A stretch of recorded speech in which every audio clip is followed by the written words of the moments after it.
Nowadays, everybody wanna talk like they got something to say, but nothing comes out when they move their lips. Just a bunch of gibberish, and motherfuckers act like they forgot about Dre. Hey, this is Big J. Okerson, you're listening. It's hilarious. Hey, this is Big J. Okerson, you're listening to LOERadio. I don't know what the else is, but I'm looking at this guy, and it's probably involving butt stuff.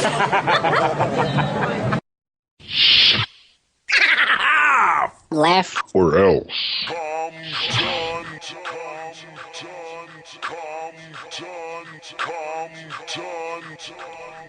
Yeah.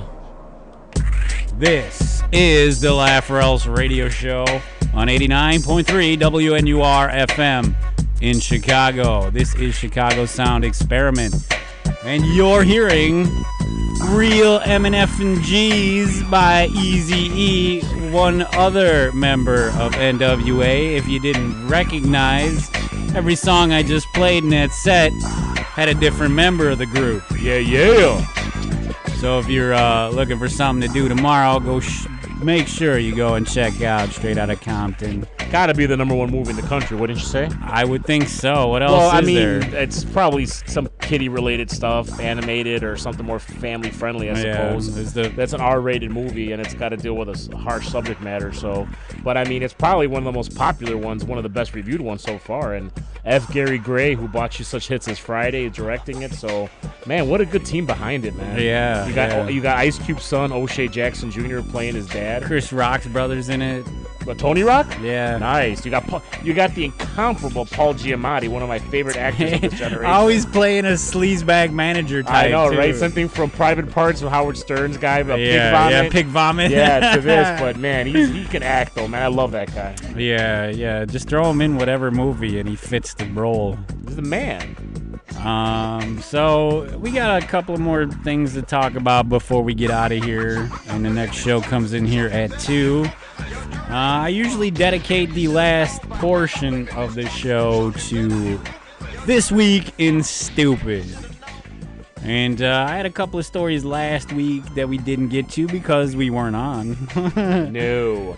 But I got a couple of doozies here, Jay. What you got? First of all, I'm going to have to get rid of Eazy-E here. Don't go easy. Well, it's kind of too late. Yeah. He did have dinner at the White House. He should have wrapped it up. Should have wrapped up the submarine there, Easy. Yeah, of how many dives he took. Yo. From National Review, university researchers, we have to accept people who identify as real vampires. Oh, my God.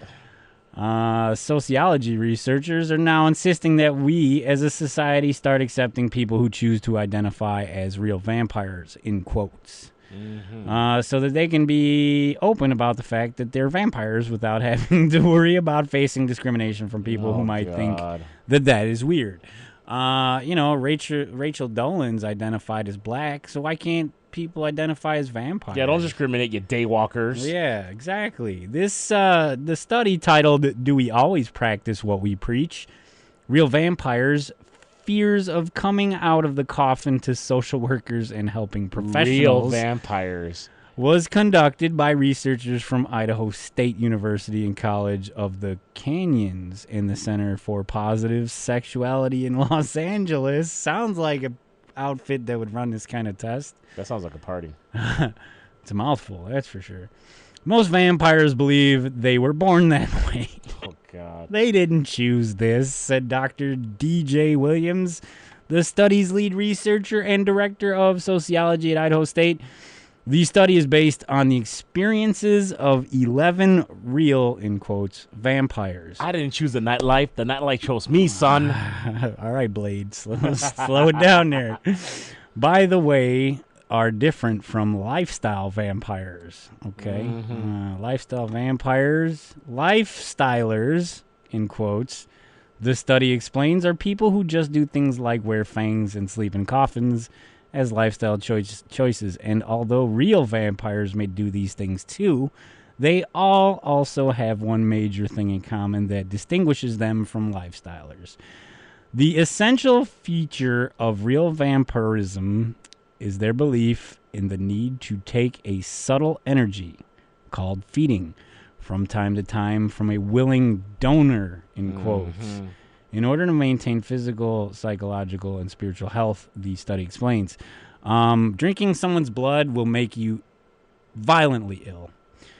Unlike lifestyle vampires, real vampires believe that they do not choose their vampiric conditions. They were born with it, somewhat akin to sexual orientation, it continues.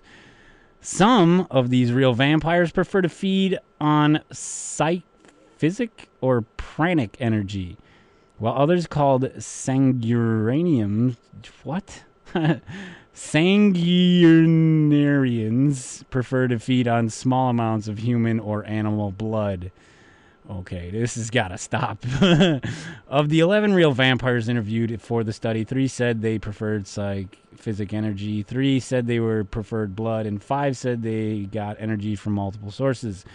Williams explained that no one should be bothered by a person wanting to drink another person's blood because it's generally expected within the community that vampires should act ethically and responsible in feeding practices. And it's not their blood drinking that's the real problem here. It's the fact that they have to worry that other people will judge them for their blood drinking. Yeah, you don't want to get discriminated against because you drink blood for your kicks and whatever and giggles. No, it's not for kicks. It's a necessity. No, of course, no, it's for kicks and giggles. Yeah, I need to suck blood.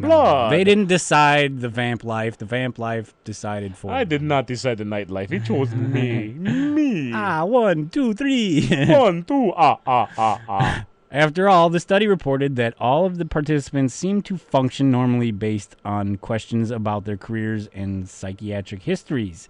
Apparently believing you need to drink blood in order to function was not taken to be an indicator of psychological problems. And yet nearly all participants were distrustful of social workers and helping professionals and preferred to stay in the coffin for fear of being misunderstood, labeled, and potentially having to face severe repercussions to their lives. Ugh, how unfair. I see you do not rent to homosexuals or colored people, but would a nice bloodsucker as myself who pays his rent on time be able to acquire your premises? It's only a matter of time before there is a sweet transvestite, transsexual from Transylvania. Ah, nice one. Good reference, huh? The message is not to take things at face value, to be more aware of our stereotypes and our judgments, maybe focus on commonalities that people have, Williams said in an interview with MTV. People understand themselves in very different ways, and that's okay. We're all human. We all have a lot of things in common. I think a little more awareness of our own biases and more cultural sensitivity, more compassion, that's really the important thing underlying all of this, he said. Now, the most important thing here is that people should not be allowed to act like supernatural beings and be listed as such. If the census came to your house and you said you were a vampire, you should be thrown in jail. That's right. I don't know, man. You suck for more than one reason. True Blood wasn't all that good a show. A lot of sexiness, a lot of sexy time. Vampires haven't been done any serious justice since Blade 1. They've been done a serious injustice since Twilight. That's right. I don't know how. I wouldn't even categorize that as a vampire movie. I think Stephen King said it best, Mr. Tim. He said that Harry Potter, those books were actually meant something. Those are about a young man finding the characteristics and strength to be a leader, work well with others, and find confidence in his own self. Twilight was about a girl who needs a boyfriend.